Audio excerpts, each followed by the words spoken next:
সেইটো নাও সেইটো উঠিব পাৰে, সেইটো ভাল লাগিছে। আৰু সেইটো মাছটো ৰিজাৰ্ভ কৰি থাকে সিয়াতে, সেইটো চাব পাৰে।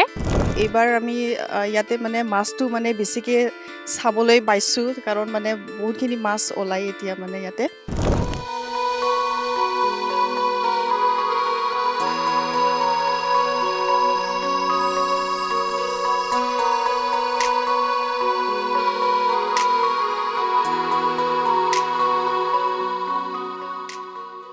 হয়, আমি NKTV দৰ্শকসকলক দেখুৱাইছিলোঁ এবছৰ পূৰ্বে এখন মাছৰ অভয়াৰণ্য।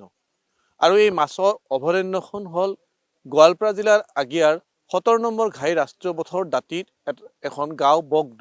আৰু বগদ গাঁৱত এই গাৰো জনজাতিৰ লোকসকলে গঢ়ি তুলিছিল এই মাছৰ অভয়াৰণ্য। আৰু পৰৱৰ্তী সময়ত এতিয়া দেখিছোঁ মাছৰ অভয়াৰণ্যখন আচলতে পৰ্যটনস্থলীলৈ পৰ্যবেক্ষিত হৈছে। আৰু প্ৰথমতে মই ইয়াৰ পৰিৱেশ দেখুৱাই ল'ম। এক সুন্দৰ পৰিৱেশ। ইয়াত নৌকা বিহাৰৰ পৰা আৰম্ভ কৰি বিভিন্ন সুবিধা ইয়াত উপলব্ধ। বিশেষকৈ ডিচেম্বৰ মাহত এতিয়া বিভিন্ন স্থানৰ পৰা আগমন ঘটিছে ইয়াৰ পৰ্যটক, কাৰণ পৰিয়ালসহ এই অঞ্চলত বগদ গাঁৱত আহি মাছৰ এই অভয়াৰণ্যত কিছু সময় অতিবাহিত কৰি প্ৰশান্তি লাভ কৰাৰ পৰিলক্ষিত হৈছে। আমি ইয়াৰ পৰিৱেশ সমান্তৰালভাৱে দেখুৱাই যাম, কথা পাতিম, কাৰণ মাছৰ সংৰক্ষণ কৰাৰ ব্যৱস্থা কৰিছিল এই বগদ গাঁৱৰ গাৰো জনজাতিৰ লোকসকলে। বিশেষকৈ যুৱকসকলে উদ্যোগ লৈছিল এই অনুষ্ঠানৰ। আৰু এটা বছৰ পিছত আমি দেখিছোঁ যে এখন সুন্দৰ পৰ্যটনস্থলীলৈ পৰ্যবেক্ষিত হৈছে। আৰু এতিয়া এনেদৰে প্ৰতিদিনে যুৱক যুৱতী ডেকা বুঢ়া সকলো আহে ইয়াত কিছু সময় প্ৰশান্তিত কটোৱাৰ বাবে। এটা ভাল লগা মুহূৰ্তত পৰিয়ালৰ সকলৰ লগত একেলগে থাকে। বাইদেউ, মই কথা পাতিম, যিহেতু এটা বছৰ পূৰ্বে আৰম্ভ হৈছিল, এতিয়া দেখিছোঁ যে বিভিন্ন লোক ইয়াত আহে। ইয়াত কম জানুৱাৰী মাহত হওক, ডিচেম্বৰত হওক, ইয়াত আহি কিছু সময় কটায়। কি ক'ব, কেনেকুৱা? আৰু ইয়াত মানে সুন্দৰ এটা মানে পৰিৱেশটো আমি দেখিবলৈ পাওঁ। আৰু বিশেষকৈ এইবাৰ আমি ইয়াতে মানে মাছটো মানে বেছিকৈ চাবলৈ পাইছোঁ, কাৰণ মানে বহুতখিনি মাছ ওলায় এতিয়া মানে ইয়াতে। মাছখিনি মানে বাৰিষা অলপ গুচি যোৱা নাই? গুচি যোৱা নাই। মাছখন যদিও মানে ঘূৰিবলৈ যায়, তথাপি মানে মাছবিলাক মানে আকৌ ইয়াতে ঘূৰি আহে। হয়, আচলতে এটা আচৰিত কথা যে এই অভয়াৰণ্যখন মাছৰ অভয়াৰণ্য এইকাৰণে নাম দিয়া হৈছে যে ইয়াত মাছখিনি নিৰাপদে ইয়াত থাকে।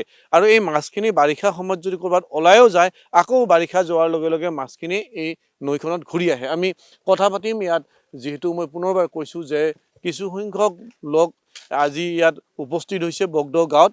আৰু ইয়াৰ পৰিৱেশ আমি দেখুৱাম বিভিন্ন স্থানৰ পৰা এনেকৈ যুৱক যুৱতীসকল আহিছে, ইয়াত নাও চলাইছে, কাৰণ নৌকা বিহাৰৰ যি সুবিধা আছে সেই সুবিধাকণ ইয়াত আমি পোৱা দেখিবলৈ পাইছোঁ। আৰু ডাঙৰ কথাটো হ'ল যে মাছক সংৰক্ষণ কৰিব পাৰি মুকলি পানীত। এইটো এটা আচলতে এখন নৈ, আৰু এই নৈখনত মাছৰ ইয়াৰ সংৰক্ষণৰ ব্যৱস্থা হৈছে। এই মাছখিনি কিন্তু ক'লৈকো গুচি নাযায়, আৰু সেইটো এটা ডাঙৰ কথা। আৰু মোৰ সহযোগী নিপুলে ইয়াৰ পৰিৱেশ দেখুৱাব চেষ্টা কৰিব যে এনেকৈ আচলতে মাছবোৰ ওলাই আহিছে। আৰু আমি আগতেও দেখুৱাইছিলোঁ, NKTV দৰ্শকসকলক আমি দেখুৱাইছিলোঁ যে এনেদৰে আচলতে মাছৰ সংৰক্ষণৰ যিটো ব্যৱস্থা, কাৰণ ইয়াত মাছ মৰাটো নিষেধাজ্ঞা আছে।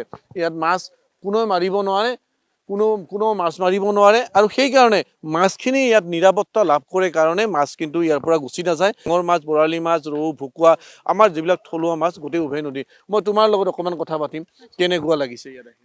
বহুত ভাল লাগিছে। মই সেইটোৱে ওচৰতে হয়, কিন্তু মোৰ গাঁৱৰ নামটো কচুবাৰী হয়।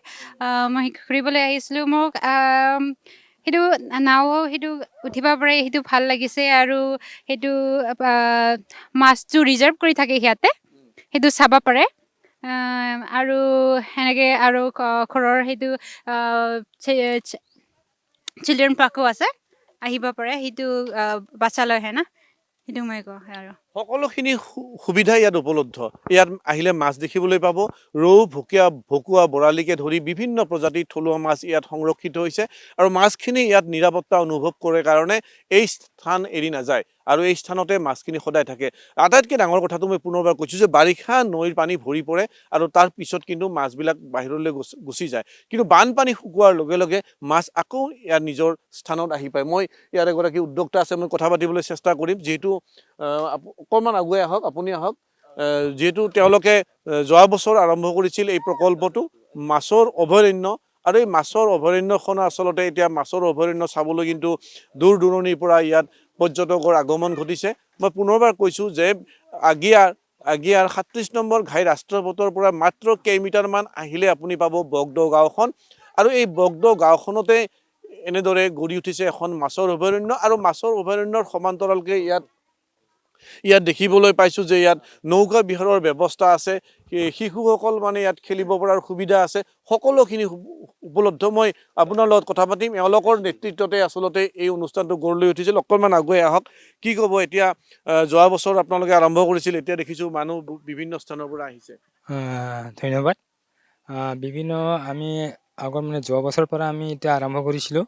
তেতিয়া মানে মানুহ বিভিন্ন মানুহ আহি আছে, মানে বহুত দূৰৰ মানুহকেইটা আহি আছে। মানে এইটো মানে আমি আমাৰ গাঁৱৰ পৰা আমি এইটো এনেকুৱা থৈছোঁ, মাছ চাবাৰজনে আমি তাত ৰাখিছোঁ।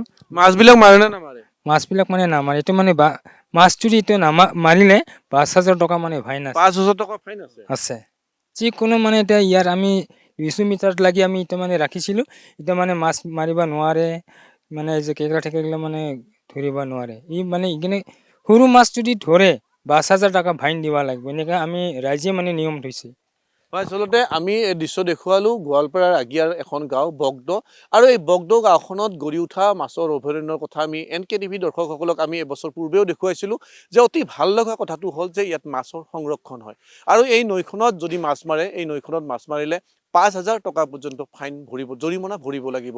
কাৰণ ইয়াত মাছৰ সংৰক্ষণ হৈছে, মানুহক ইয়াত মাছ চোৱাৰ সুবিধা কৰি দিছে। আৰু সমান্তৰালভাৱে আমি দেখুৱাইছোঁ কেনেদৰে যুৱক যুৱতীসকল আহিছে, ইয়াত আনন্দ ফূৰ্তিৰ মাজত দিনত সময় অতিবাহিত কৰিছে, নাও লৈ ইয়াত নৈৰ বুকুত উমলিছে।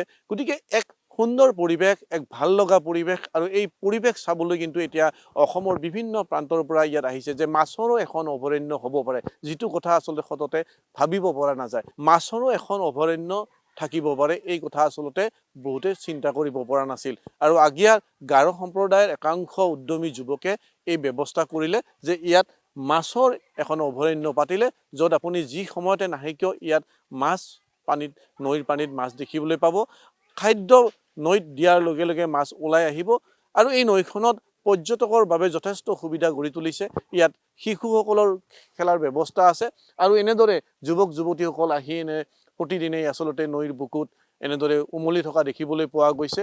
আৰু শেহতীয়াকৈ এই মৎস্য অভয়াৰণ্যত চাবলৈ আচলতে ৰাজ্যৰ ভিন্ন প্ৰান্তৰ পৰা ইয়াত বিভিন্ন লোকৰ আগমন হোৱা পৰিলক্ষিত হৈছে।